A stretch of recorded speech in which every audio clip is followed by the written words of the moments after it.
Hello, everybody, and welcome to Broken News Wednesday here at the Damage Report. I'm Iadarola, and before we launch into the show, I do have to give you an update on what happened. Obviously, we're starting really late, and look, in the chat, I was saying that it was tech problems, but I got to keep it real with you. It's not tech problems. Like, I'm not going to put it on our team or whatever.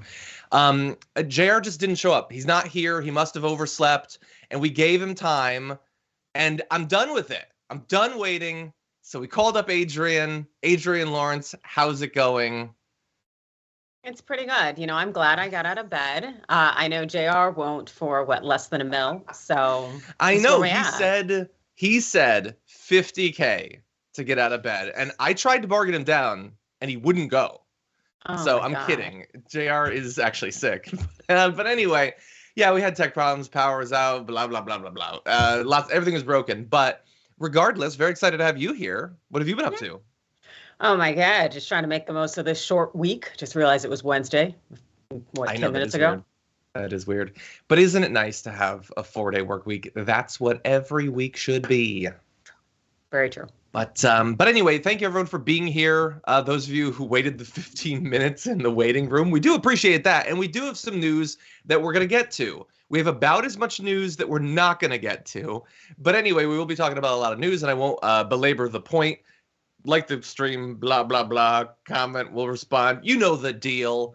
Why don't we launch into this thing, everybody? Jack Smith, the special counsel that's investigating several of Trump's alleged crimes, apparently has a new area that he and his investigation are focusing on. It has to do with one of the firings that Trump did. You might recall that after the 2020 election, Donald Trump began to fire basically anyone who appeared to undercut his big lie arguments or that could potentially stand in the way of him retaining power in some extra legal or extra constitutional way.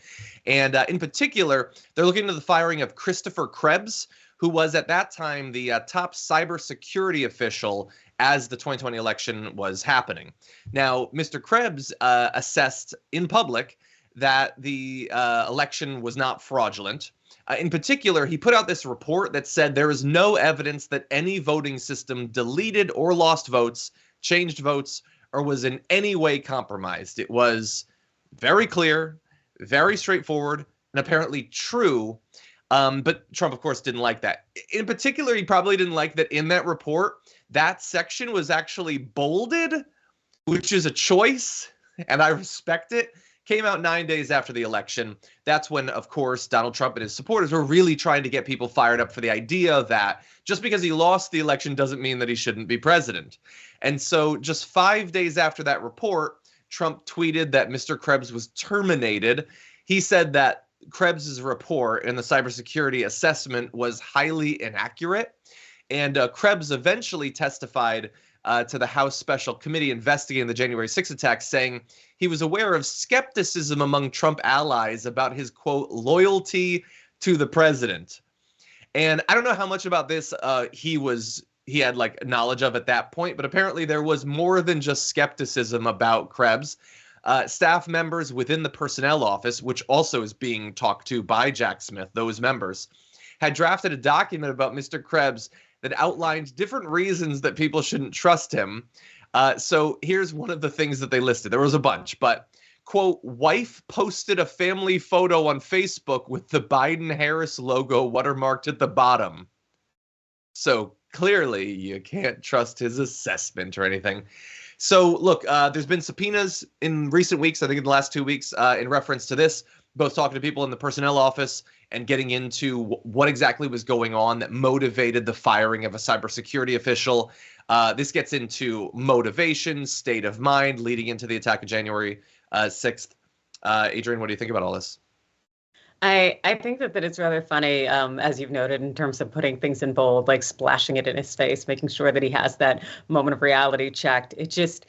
It really continues to show us that as much as Trump wants to be completely and totally divorced from reality, that there is actually reality coming home every time when you have instances of people like this who are willing to speak up, to say something. And as we continue to see the walls kind of start closing in a little bit more and more in the work that Jack Smith is doing, it makes me a little bit more confident in our government. But my God, it would be great if it moved a lot quicker. Yeah, a whole lot quicker. And These like threads will be raised like, oh, there's something with the cybersecurity, which I don't remember hearing about in the last year or so. So this is new. I wish I could have an idea of how significant it actually is. It doesn't seem like the firing of this guy could be criminal in any way. It could be highly suspicious. A lot of his firings were during that period. So I don't know. I guess this might play into trying to assess what the motivation was, what the strategy was that they were clearing out these people who were considered disloyal, even though they'd been doing their job apparently well. So again, don't know how significant it'll be, but I agree with Adrienne. I wish that it was moving along a lot faster.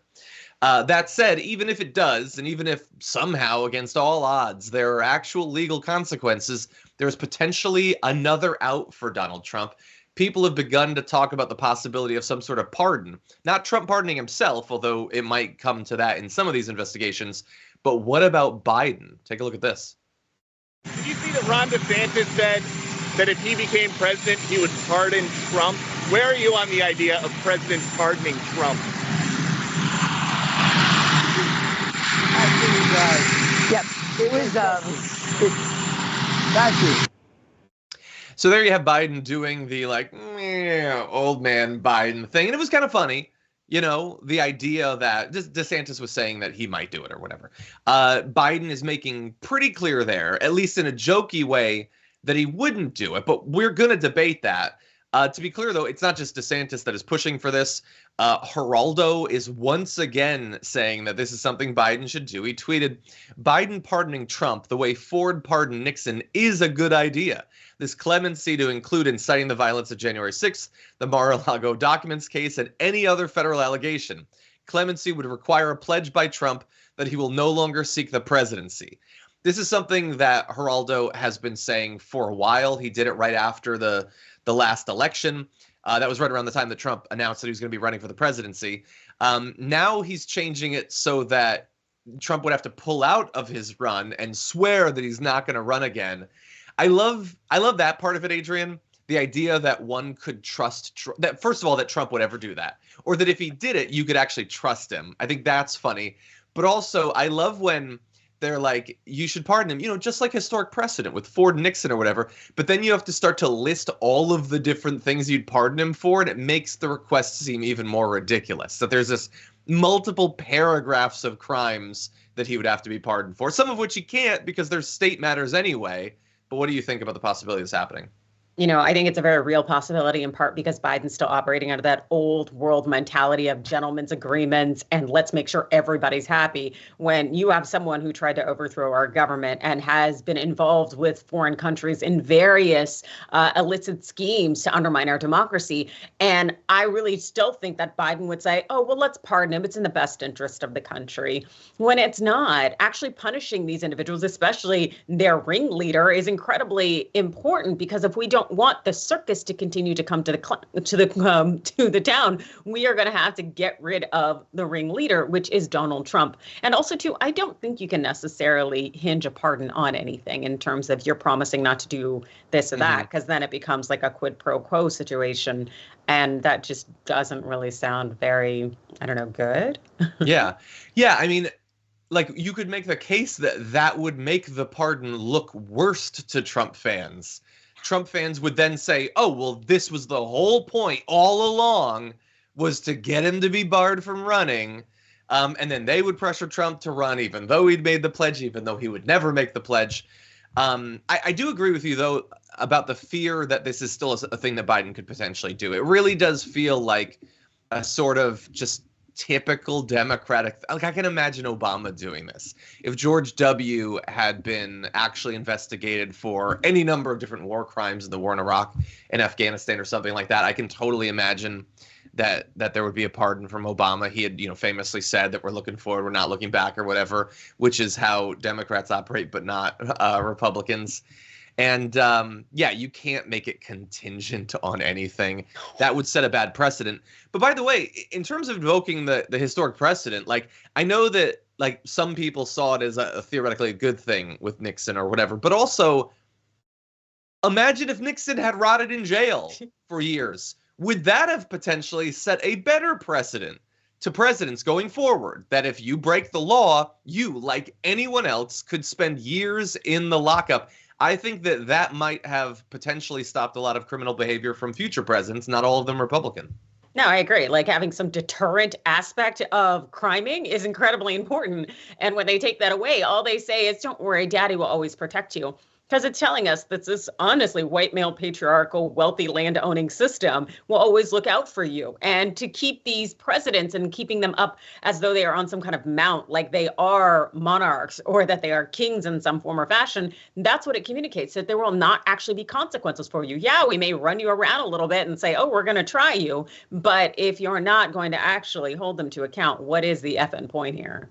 Yeah, 100%.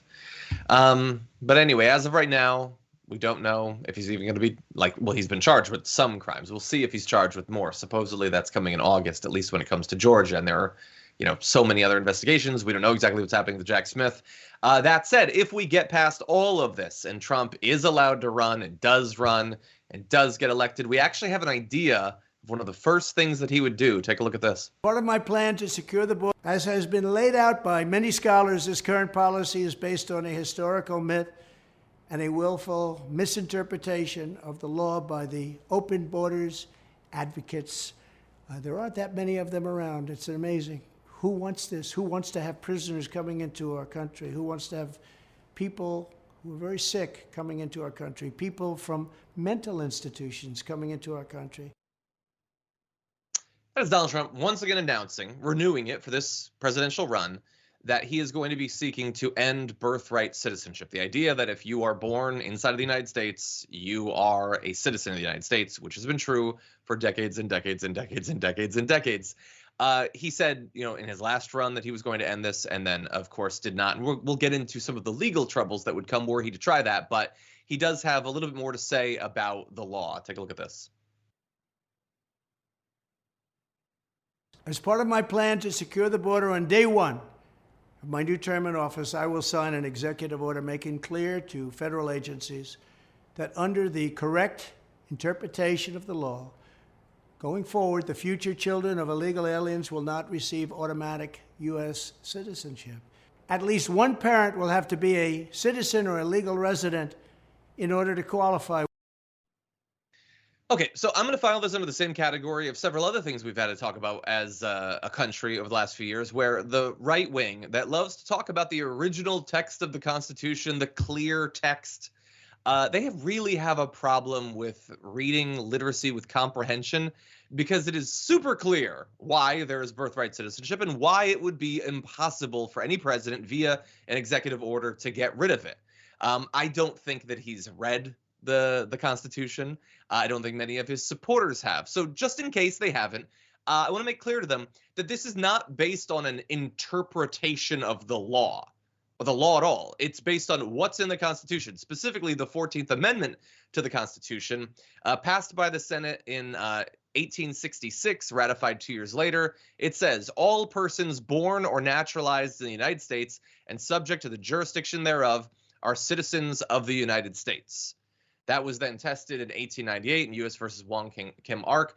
Supreme Court settled an outstanding question, ruling that the child of Chinese citizens born in the U.S. was automatically a U.S. citizen. That's what the text says. That's what was tested 125 years ago.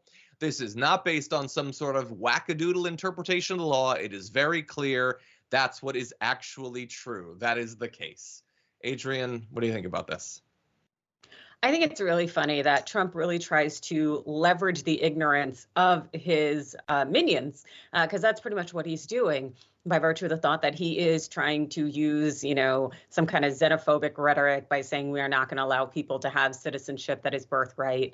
And that's going to get more of his people riled up in his favor. It's clear that he and DeSantis are going to be doing tit for tat like this all day long. And the thing is, it's not going to be something that can be enforced in courts of law. But his minions don't care, because just like a lot of DeSantis's efforts, they weren't necessarily going to pass constitutional muster. But hey, putting out the signaling of that, hey, saying these things, not only does it rally up the us v them, but it also creates that sense of fear in others who don't feel comfortable here. It's saying don't be comfortable. Yeah, 100%. He wants to send that signal in the same way that he did back in 2015.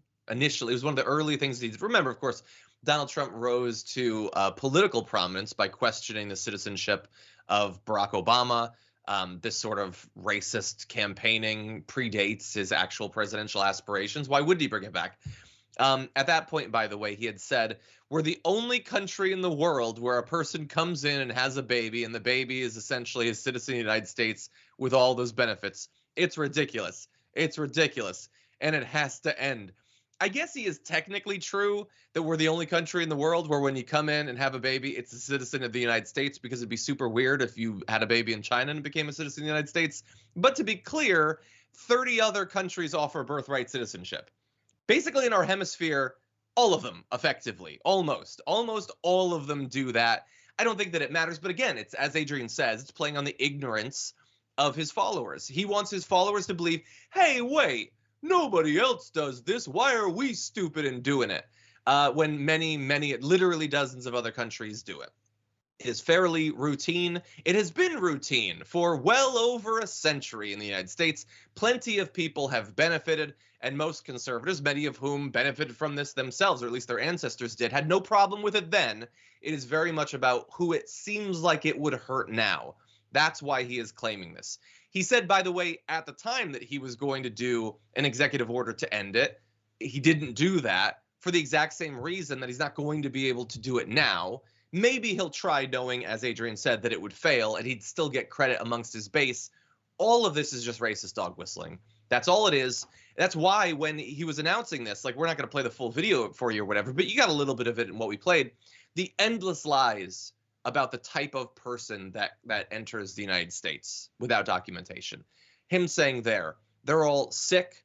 They're all from prisons. They're all from mental hospitals. They're tough, mean people. No, they're people. They're literally people that are desperately trying to survive, that are willing to become a part of the United States, to work, contribute to the tax base, try to make a better life.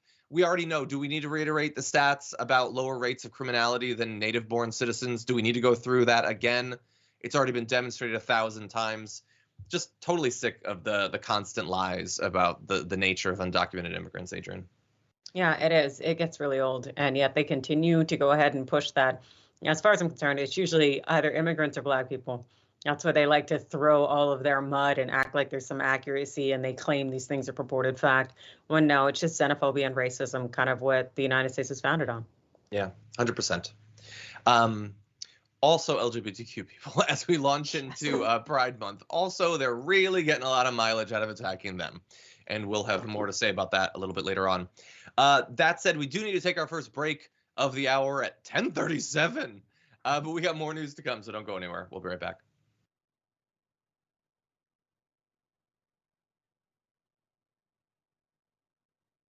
Okay, everybody, thank you for bearing with us.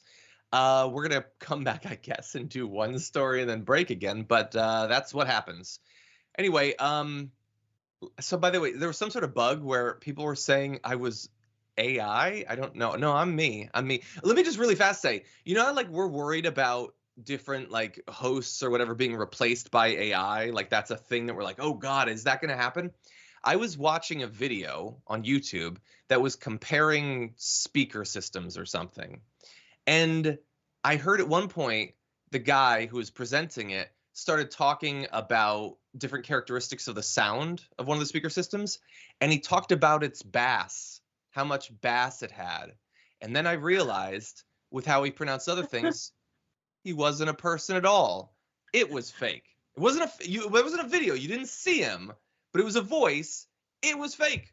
It was just reading text or whatever. And it was pretty convincing. So we're almost there already. Anyway, Lizzie Salerno says John is giving very Roman Roy energy. How dare you? If anything, I want to give Tom energy. Anyway, Ruby Dooby Doo Dragon, welcome to Turn membership. Glad to have you here. Thank you. Cloud Dragon gifted a membership over on YouTube. Thank you. And Tyler Hackner as well. Any of you who are gifting membership, considering the debacle that we had this morning, is even more appreciated than normal. So thank you. Pitchforks Dragon says, first of all, has been a member for 22 months, says, we had no problem waiting, John. YouTube public chat is the best chat. Eat a raw onion, Twitch. Damn, them's fighting words, everybody. It's even raw. You couldn't even saute it a little bit. Under Construction says, good morning. Pulling the retired person card today. I just woke up, so jumping into the Wayback Machine and watching from the start. Feel free. You might want to jump ahead a little bit in the recording, though, because we missed a bit. Anyway, Pitchfork Dragon says, John, have you tried unplugging the damage report and plugging it back in? I assume they, behind the scenes, tried a lot of different stuff. It's just difficult times. Arthur Ashbrook sent in a super chat saying, hi, John. Happy to see Adrienne Lawrence. Is JR okay, though? Yeah, I think he's just basically been sick. I don't think that he was able to do his show yesterday. I'm assuming he won't be able to do it today.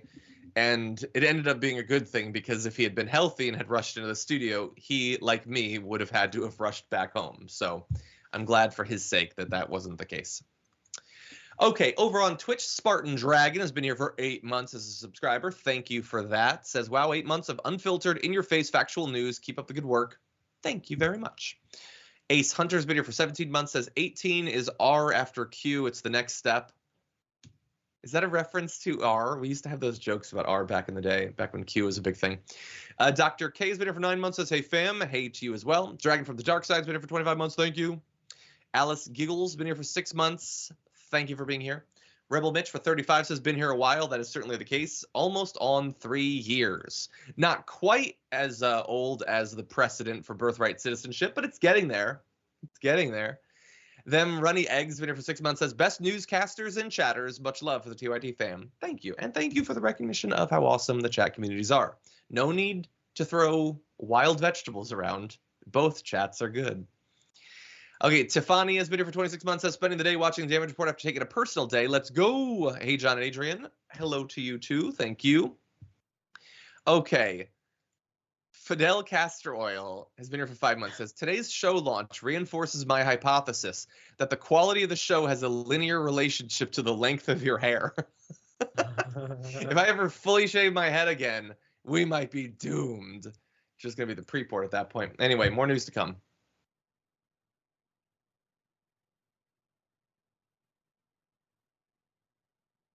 Okay, everybody, let's rush through this story because we got no time.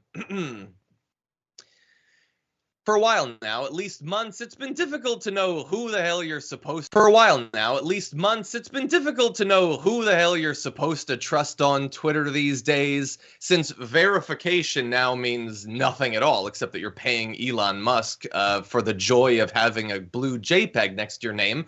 It's very easy to pretend to be other people, and so we're seeing that. Brands being targeted, but also individuals. AOC being one of them. She tweeted that, for your information, there's a fake account on here impersonating me and going viral. Twitter CEO has engaged it, boosting visibility. It is releasing false policy statements and gaining spread. I am assessing with my team how to move forward.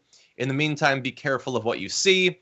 And it's probably a good warning to give, because this fake account has been saying things like, if the government can print money, citizens should be allowed to. If we had money printers in each household, everyone would be rich and the economy would be booming.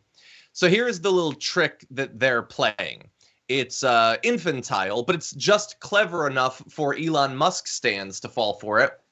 You see, AOC shouldn't be mad about this parody account because it's labeled as a parody account. Now, sure, it has the blue check mark that says it's verified, but it says parody in the name. And that is the defense they give. Now, of course, what they're pretending is that they don't know that the name is intentionally so long that the parody gets cut off and you don't actually see it most of the places that you'll see those tweets.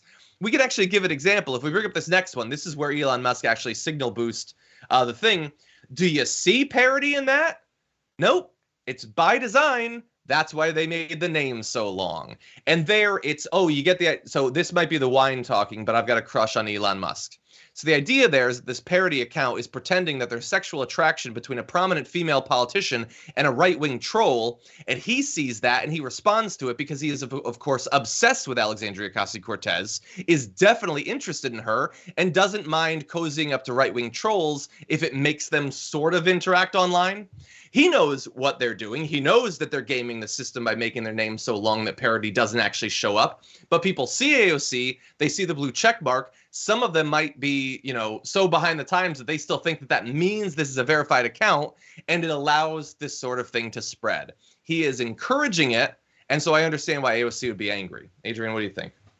It's so funny knowing how far Twitter has fallen, that this man can keep saying, please fall further, by creating these situations where there is some semblance of controversy, where people cannot trust the platform, or people can't trust using their name on the platform.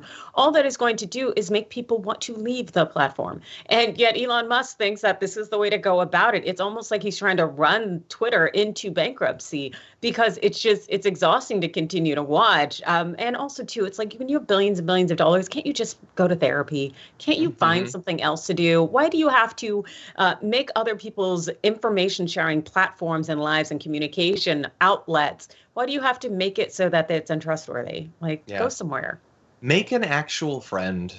Exactly. I don't mean get a friend. I mean make a friend. You know robotics. That's your only hope, Elon Musk. Make a friend in a lab, okay? And then go play with that.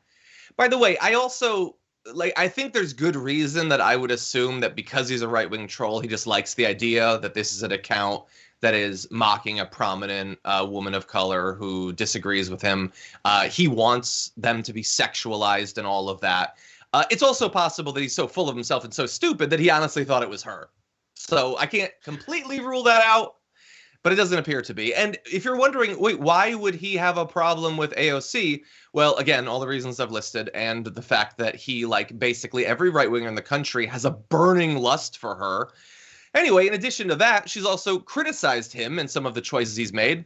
In December of last year, she condemned him after he suspended the accounts of half a dozen journalists who reported on him. Again, I know this is going to cause whiplash amongst people who think that he's a free speech warrior, but no, reporters who report on what he and his businesses do routinely get banned on Twitter. She criticized that. At one point said, many of the right-wing outlets you now elevate published photos of my home, car, etc. At a certain point, you got to disconnect. Maybe try putting down your phone. He responded, you first, lol. Because again, never forget, he is a genius and also very, very cool and very funny and just an awesome all-around guy. Anyway, she also brought some additional substance into the negative impact he's had on social media. Again, to the free speech warrior thing. She's concerned about him putting his finger on the scale in the election in Turkey that just happened. He did, after all, comply with the Turkish government's request to ban dissident accounts. He just did that. The speech of those accounts wasn't liked by the authoritarian leadership of Turkey, so he banned them. And his defense was, well, if I didn't, then Turkey would have shut down Twitter altogether, so this way they have a little bit of speech. You're complying with the demands of an authoritarian government who, if you didn't, you could have called their bluff, and potentially, if they had to shut down the entire social media site, it might have made them look really bad. There would be an actual cost to that. Instead, there's no cost. They just got what they wanted, and oh, what do you know? An authoritarian leader got reelected. I have no idea if Twitter banning the accounts was an important part of that, but what I know is, to the extent that Elon Musk could help influence that election, he did. And so get ready for that in more countries' accounts, or elections, I should say. Anyway, final thoughts, Adrienne? Yeah, you kind of wonder if he's getting some kickbacks or something, because it's like, why is this worth it? What the reports today is showing that Twitter is worth a third of what Musk paid for it. It's clear that you're tanking this platform. So what are you really getting out of it? It can't be a few Snickers just because, you have a fake AOC account that you got to interact with. There has to be something more here, because, I know the man is problematic and just weird, but it's like, I don't think he's that stupid, hopefully. I don't know. I pay a lot of attention to him, so I have my concerns. Anyway, with that said, we already have to take our second break, but come back. We have more to talk about after this.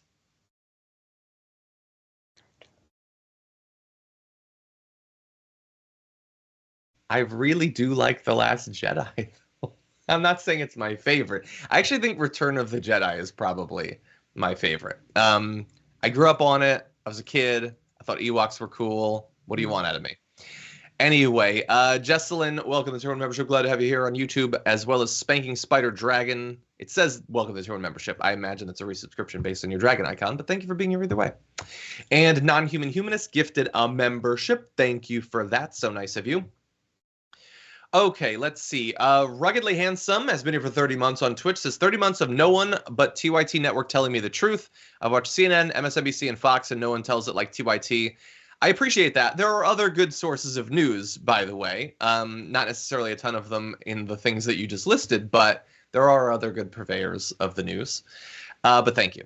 Reddish5 has been here for 29 months. Thank you so much. Court for Jester has been here for 33. Says, go eat the woody part of an asparagus, YouTube chat. Damn, that is aggressive. Nobody wants to eat that. By the way, before we read more comments, I do want to let everyone know, if you don't already know, that we are once again having our TYT Pride special. That is coming up tomorrow, June 1st at 8 p.m. Eastern Time, 5 p.m. Pacific Time. And oh, what do you know? Two of those who are going to be leading the special are actually on the show right now. So I'm going to be helping, take us to our different guests and interviews that we're going to be doing for the first half hour. And then Adrienne is going to be taking over after that. Adrienne, what can people expect in your portion of the special tomorrow? Well, I think they're going to probably have some good conversations and hopefully some knowledge. I think people are going to get some things off of their chests. And I think it'll be an opportunity to learn and to grow. Nice. I think that's going to be awesome. Let's see. Miranda Scholl from the network's going to be on. Oh, I'm going to be doing another talk with Representative Zoe Zephyr. So that's going to be fun. Marissa Matthews, I should say. Hey, Benny's going to be there, Benny. Maybe a girl who I haven't spoken to in quite a while. I believe is going to be speaking with Adrienne. So Daniel Francese is going to be there as well. A lot of awesome people. We're going to be talking about, sort of the history and legacy of Stonewall. We're going to be talking about representation, a whole lot of awesome stuff. So join us on all the different places that TYT content is available. Okay, that said, Franklin Sharpslicer's been around for 11 months on Twitch, says a sub. I thought it was a U-boat. I'll check my note. I like it. Thank you. Coke the Dope's been here for 29 months. Thank you. Says if JR needs to sleep, let the man sleep. Again, I was kidding about all that. He is actually sick, unfortunately. Peachy Sherry's been here for 25 months. Says woohoo. I say woohoo to you too. And here is a little bit more news.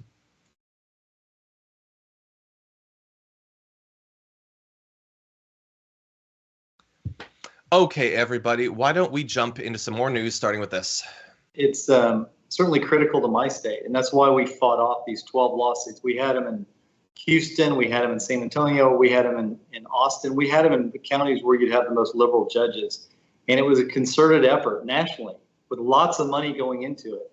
And just knowing that we had 12 lawsuits that we had to win, and if we had lost one of them, like we lost Harris County, Trump won by 620,000 votes in Texas.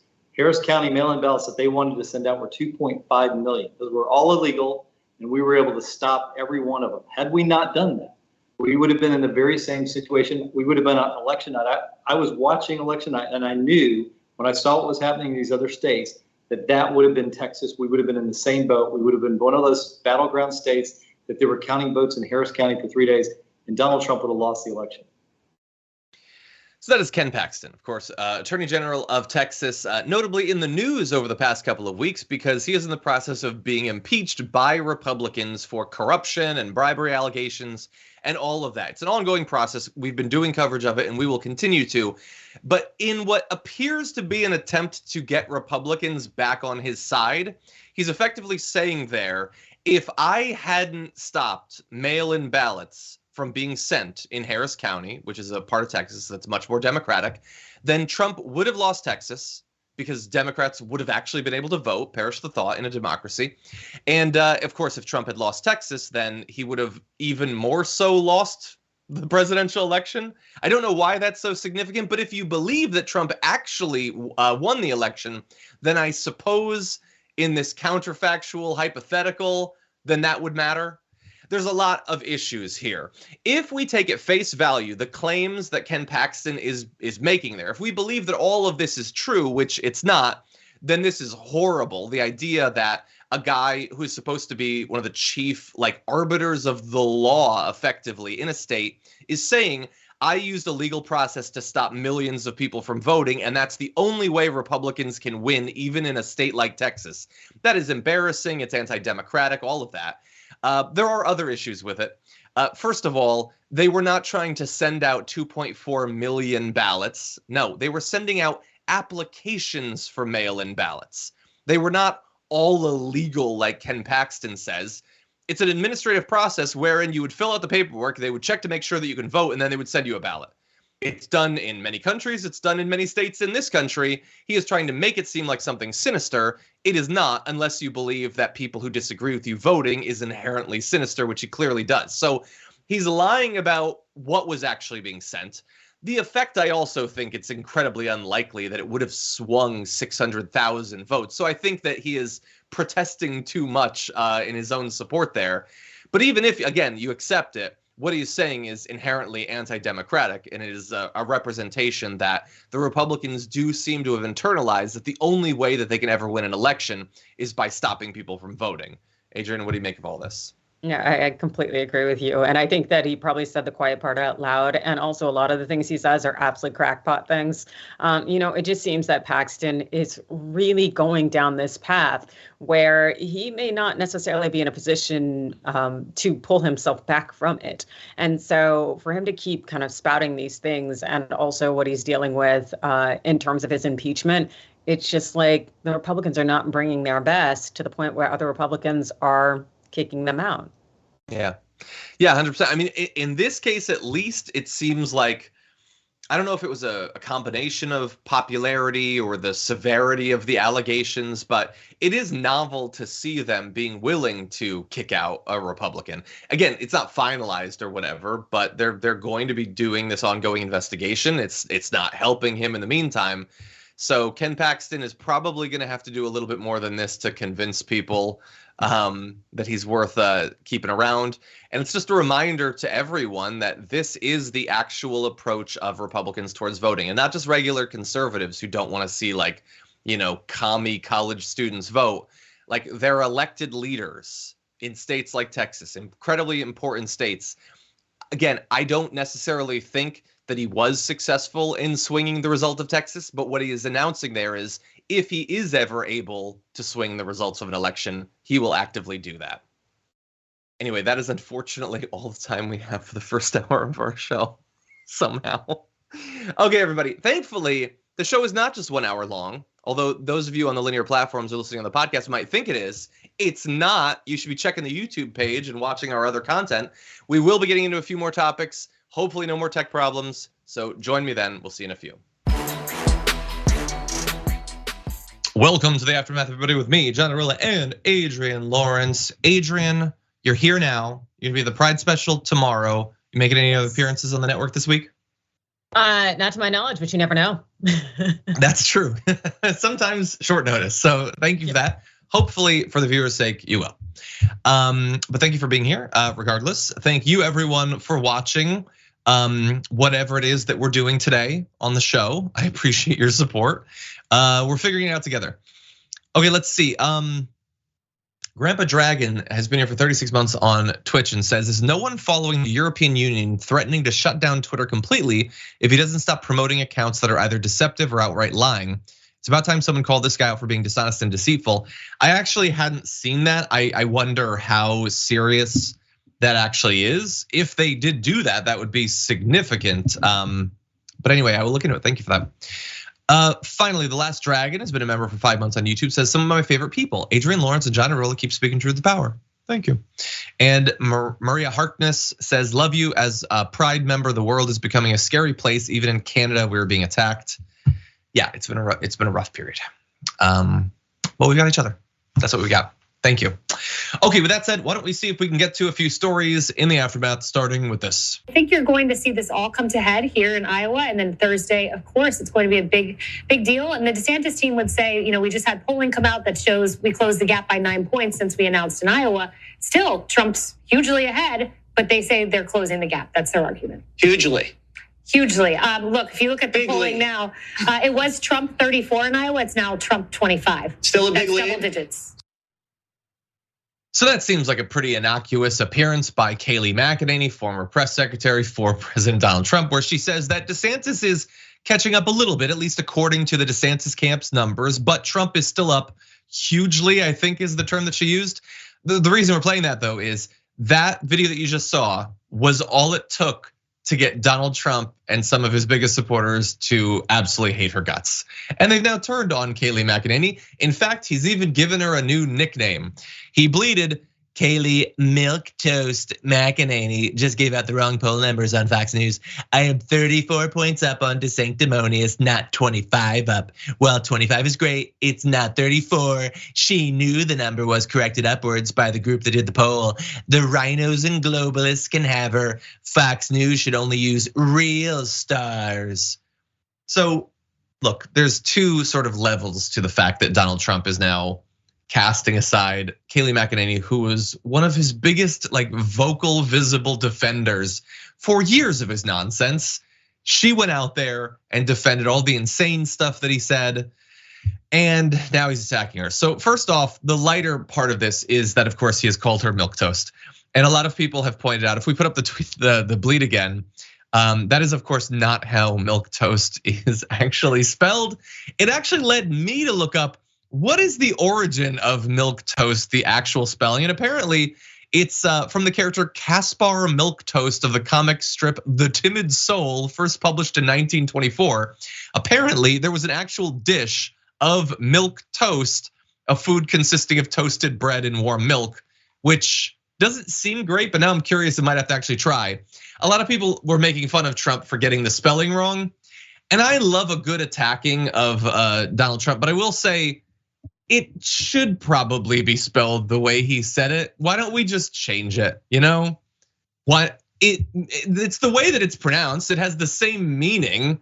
Why not just go with actual milk, actual toast? I don't know, Adrienne, what do you think? Should we change it? I actually think that would be a good way to go about it. We can make this work. If anything, this will be a Trumpism. But honestly, I find it to be rather hysterical because just like you, I kind of learned about this whole milquetoast thing. And I actually thought it was like a slight on her as a white woman. And I was like, damn, that's original. I've never heard that.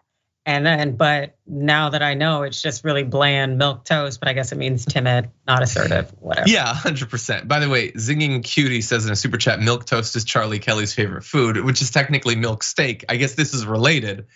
But anyway, so moving beyond the milk toast, it's just such a weird, like of all the things to attack her for, her like constant dishonesty and hypocrisy, the horrible things she's defended, the fact that she's milk toast is the attack. And of all the people that he's had as a supporter, that being milk toast would be the thing that you'd label her with. But regardless, the more significant thing here is she was saying he's up huge. She was defending him, supporting him. And because she didn't actively lie about the numbers to make his what seems like inevitable victory over Ron DeSantis seem even more inevitable, that was enough for him to attack her. And the reason that I think this is worth mentioning is on the off chance that any conservatives see this, I know that like the first 50 examples of this didn't get through to them, but maybe this one will, so that lest they be labeled milquetoast someday. There is no amount of loyalty that you can give to this man over literally years that will stop you from being cast aside the second you're even inaccurately believed to be attacking him. So just remember that, like, you think that your bread is gonna be buttered, your milk toast is gonna be buttered by being close to Donald Trump. Well, enjoy it while you can, because the second he's done with you, you're gonna be tossed aside. Anyway, hold on a second. I'm actually not familiar with the second clip. We'll go to this. I'm actually not sure what it is. Starting with you, Congressman Chip Roy, what is the realistic alternative to this? Because I understand we wouldn't formally default, we can pay the interest on our debt, but our debt could be downgraded and that could be catastrophic. So what is the realistic alternative to this deal? Well, thanks, Kaylee. First of all, everything that we're seeing out of the bill that was put forward, this deal, this hatch this weekend, is pretty milquetoast, if that word might mean something to you. Oh yeah, okay, so now it's a thing. Obviously he's bringing it up to sort of poke fun at Trump or whatever, but yeah, she's probably tarred with that for the rest of her life. So I don't know, maybe that's a little bit of payback for all the lies she enthusiastically told the American people. Anyway, with that said, we're gonna move on to a much more serious matter. Whenever we're ready, why don't we jump into this? The family of an 11-year-old boy, Adrienne Murray, who was shot and injured by a Mississippi police officer, is now suing. They're seeking $5 million in a federal lawsuit that was filed just yesterday. They're seeking damages for the boy's injuries, as well as the emotional distress of this horrific incident that he was put through, as well as punitive damages against the officer and the city. So if you're not familiar with what happened to Adrienne Murray and his family, effectively this is the setup. Adrienne's mother, Nakala Murray, said that her ex-boyfriend, the father to one of her children, knocked on her window in the early morning last Saturday and asked to be let in the home. Apparently, once inside, he became irate. So she called his grandmother, Adrienne's grandmother, and 911. Officers from the Iadarola Police Department responded and tried to kick down the front door. Eventually, Miss Murray let them in. The officers asked if anyone was armed and then yelled for everyone in the house to come out with their hands up. When Adrienne, again, an 11-year-old boy, rounded a corner, following their commands, he was shot, according to Miss Murray. Mr. Moore identified the officer who fired as Greg Capers. These are the allegations that are being made. You can see a photo of Greg Capers here. They had literally yelled, "Come out." They said to come out. And when they came out, little boy, immediately the response was to fire. And here is a little video of Adrienne talking about the experience. Did you think you were dying at the time? I actually thought I was about to lose my life. I came out doing this. When Greg shot me, I did this to my chest. It felt like a taser, like a big punch to the chest. That's what it feel like getting shot. Just devastating. Like you know, intellectually, this is an 11-year-old boy, but then when you see Adrienne, you think, my God, this is an 11-year-old boy. This is a little kid. And the first reaction you have to a little kid like that coming around the corner with their hands up is to shoot them. Well, anyway, they are suing. They're also pushing for the release of footage from body cameras. If that eventually happens, dear God, that footage is going to be rough, but can understand how devastated the family must be. Adrienne, what do you think of all this? Absolutely, and just the trauma that's involved. The fact that you called for help, you did what you were supposed to do, and the officers couldn't help but see you as a target, that someone that they needed to use deadly force against. And I completely agree with you, John. If that body footage if that comes out and there's cursing and all sorts of craziness going on, it's just not going to be a good look, and it's going to be problematic. It's just a matter of people and citizens holding the law enforcement officials to a higher standard, because otherwise we're the ones really cutting the check at the end of the day. Yeah, 100%. By the way, can we also point out, like, the end result was terrible, but let's also remember how this started. This is another case where a person in America thought, I need help. You know what I'm gonna do? I'm gonna ask the cops for help. And that turned out to be way, way worse than just being left on your own. Like, this is like becoming such a common thing. You just need some assistance, someone to, like, you feel threatened perhaps, and then it turns out that you have invited to your home something 10 times as lethal as whatever it was that began the incident.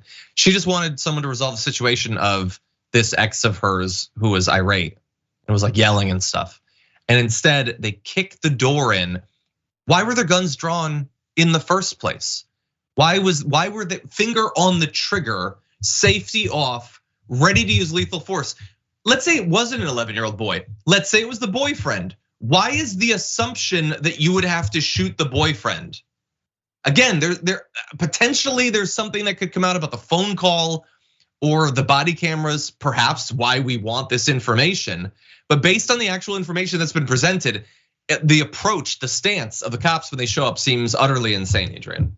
No, absolutely, and it's my understanding that the mother did communicate that her children were in the house so that they knew there were children there. And also it was the child who called 911. So it's like the officer would have known that there were children around. And I do understand that domestic violence situations are the most dangerous for police. At the same time, you're supposed to be there to de-escalate. And so automatically drawing your weapon without provocation, not a de-escalation tactic. Yeah, and then when the kid comes around, what did you think that the guy was on his knees? Walking around, like, you literally have to lower your gun to shoot. I don't understand it. I hope that the footage comes out. I hope that we get more information. As of right now, apparently he has been suspended That's not an assumption always that that's going to happen, but that's where we stand right now, and we'll see what happens as we move forward. Okay, with that said, we are going to move to another story in just a sec. We actually, Mike, might be able to get to H and then maybe go back to E, perhaps? Well, why don't we jump into H? We'll see if we're trying to give people as many stories as we can, considering the late start.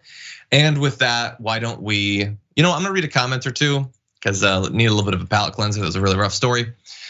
Claudius Draconis Maximus has been a member for 11 months, says it's getting hot here in Arizona. They're gonna have to pick up bodies off the hiking trails. Stay safe in the heat, y'all. Jesus. We were talking on the show yesterday about the extreme UV warning in Connecticut yesterday. Everyone be careful. It is getting hotter. Ruth Dan, thank you for being here on Twitch, supporting us. Really appreciate that. Mr. Unknown as well, been here for 32 months. Noel Taylor, thank you. Okay, with that said, let's jump to this. Long before it had actually come out, the new Little Mermaid live action remake was receiving harsh criticism from people who all coincidentally had a problem with the fact that a black actress was cast to play Ariel. Well, now it's been released. It is apparently a fairly good success. It's made quite a bit of money, but that has not stopped trolls and bots from review bombing it. IMDb, in fact, is now working to lessen the impact of 1-star ratings because they acknowledge that there's been incredibly suspicious patterns of behavior designed to try to destroy a movie for committing the woke sin of having non-white people in it. It's now received 39,000 ratings. That's a lot for a movie that just came out. It sits at a 7 out of 10. 15,000 of the ratings were 1 star. And as of right now, if you go there, it says our rating mechanism has detected unusual voting activity on this title. To preserve the reliability of our rating system, an alternate weighting calculation has been applied. This has apparently happened in multiple states. But anyway, bear in mind, again, it did okay. It got $117.5 million Memorial Day weekend. Not as much as the big release last year of Top Gun Maverick, but that was one of the biggest movies of the entire year. It still did pretty well. It appears to have broken the curse of the go woke, go broke. But despite the fact that that didn't happen, the right is not satisfied and just let this movie exist. So they're trying to kill it. Adrienne, what do you think? It's pathetic. We see this all the time when individuals are completely uncomfortable up in arms when they see that they're not being centered as white people, where they recognize the thought that, hey, there are other people out there and they are taking center stage. They are getting opportunities, access, and resources. We don't want that. And I think it's really telling, especially in this day and age, given that there's always going to be a digital footprint, because you look back 40 years from now, and it's like you're just as good as the parents yelling at children who are trying to desegregate schools. Like, this is what's going on in terms of individual being racist and hateful.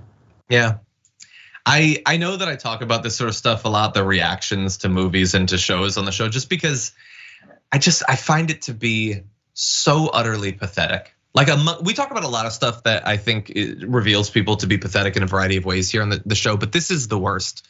The tiny little baby boys, and most of them are boys, who have a problem with someone who isn't exactly like them being in a movie and a show, along the way saying they don't get, what's the difference? Why do you need to see yourself represented, when they make clear with their every action and word that they think it's the most important thing in the world, that every single face they see staring back at them from a screen looks exactly like them. These tiny little pathetic baby boys. You have Matt Walsh, who months ago, I would say, should have never been able to come back from trying to make the scientific argument that black people can't be mermaids. That is so embarrassing, so thoroughly embarrassing, you pathetic little baby boy. That was months ago, at least. Ben Shapiro is still at it. He does these insipid little reaction videos to every cultural thing that happens, where he just screws up his face and talks super fast in a high-pitched voice. And for some reason, people find it to be interesting. But anyway, he did that yesterday, saying that one of the songs in The Little Mermaid is Audio Hell. Ben Shapiro, have you considered that not every movie and every song in every movie is intended for you? I've come to accept that. There's lots of movies that are made about, like, sports and stuff. They're not all for me. I don't whine about every single bit of them, every scene on social media, but they have to. either because they actually are this pathetic, or more likely, they know that their base is, they know that their base wants them to be. And so they have to deliver what their base wants, which is constant tears and peeing your pants over the fact that there's a gay person in a movie or a black person on a show. How dare something like this exist? Any other thoughts, Adrienne? I don't know if you had seen it, but I thought it was hysterical. The New York Times review by a man named Wesley Morris saying that the joy, fun, mystery, risk, flavor, kink are all missing from the Little Mermaid. It's like, of course, why am I going to want kink in a child's film? It's like, what is wrong with these people? I'll remind everyone. Years ago, this is 5 years ago, Ben Shapiro spent months being just destroyed mentally by the fact that there were people that were excited about Black Panther coming out. Like, he tweeted about it for months. He could not get past the idea that there was a thing that was intended or had the effect of appealing to people that weren't like him. Not everything's for you, buddy. Not everything is for you. Chick-fil-A, after years of, in some cases, infuriating those on the left, those in the LGBTQ community, apparently has swung the exact opposite direction, and now it's gone woke. And according to the logic of the internet, must go broke. Now, if you're wondering why Chick-fil-A is suddenly woke, well, it's a result of this announcement. Chick-fil-A restaurants have long been recognized as a place where people know they will be treated well. Modeling care for others starts at the restaurant, and we are committed to ensuring mutual respect, understanding, and dignity everywhere we do business. These tenets are good business practice and crucial to fulfilling our corporate purpose. Now, you might hear that and think, well, that's all just the normal, pointless corporate speak. Yeah, but did you see who was delivering the message? Can we bring that back up? It was Eric McReynolds, the VP of Diversity, Equity, and Inclusion. No, they've got an officer who's supposed to make sure that they appeal to as many people as possible who want to buy their chicken sandwiches. And for that, they must be destroyed. Here are some of the reactions. We have a problem. Chick-fil-A just hired a VP of DEI. This is bad, very bad. I don't want to have to boycott. Are we going to have to boycott? Why does he seem so scared? Like, first of all, you don't want to have to boycott. That's literally all that you are. I don't even care who this individual person is, but this type of person, yes, you want to boycott. You want to boycott literally everything. You wake up in the morning to look online to find out which product you're supposed to have a problem with. We know who all of you are. Anyway, James Lindsay says, we must demand that Chick-fil-A fire their entire ESG and sustainability staff and partners. Ideally, we get them to confess how they got caught up in the racket, and then we return support. Conservatives might actually be able to pull this one off. So to be fair, Adrienne, they're not just mad about the equity and diversity, they're mad about the sustainability too. Because if there's one thing conservatives have always felt is that we shouldn't conserve the earth, we should wreck it as fast as we can. What do you think? It's incredibly ignorant in part because people just have this thought of what diversity, equity, inclusion is, that it means, hey, hire a black guy, and it's far from it. And it's something that I teach regularly, where it's about creating a workplace where everybody feels included. So if you are ADHD, or maybe you are a recovering alcoholic, or maybe you speak several different languages, it's just creating an opportunity so we can all coexist because we know it achieves optimal performance. So these losers not only want to tear down the ecosystem, but they also don't want the companies to be profitable, which is very interesting given that we live in a very corporate capitalistic society. So why be against that? I don't get it. I don't like, they seem to be gradually coming to the conclusion that capitalism is gay. That really is seemingly what they think. I saw one more tweet.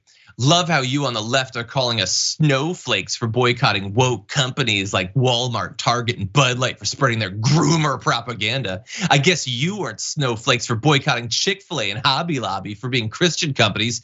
Hypocrites. No, but that's why we're pointing it out. You called them snowflakes for boycotting those things. I don't know about you individually. Again, I don't care about any of these individuals. You people did do that. You're being hypocrites. You said it was unacceptable. We're just pointing out now, after years of you saying that we think that you should be consistent. Also, by the way, again, it doesn't mean that it's exactly the same. Your boycott should be based on the truth. Having a rainbow on a shirt is not groomer propaganda. You simply labeling it that in a tweet doesn't make it so. Chick-fil-A having a diversity officer doesn't make it woke. They were anti-LGBTQ. That was not an inference. That wasn't like we had to do all the math and plot it out. It was clear in what they were doing. So yes, boycotts are acceptable. Some of them, though, are stupid and not founded in reality. Anyway, that's unfortunately all the time we have. It was a fast show, but Adrienne, thank you for filling in. Thank you for being here. It's great to get a chance to talk to you. Yes, glad to, and look forward to tomorrow. Thank you. Yes, we're going to be talking during the Pride special. Thank you and have a good one. And everyone at home, thank you. Apologies for the tech troubles. Sometimes it happens. You never know. But we appreciate you supporting us. I'm going to be joining Anna Kasparian for the second hour of the Young Turks in the bonus episode later on today. So I hope to see you then. For now, though, stay safe out there, stay sane out there, and I'll see you soon.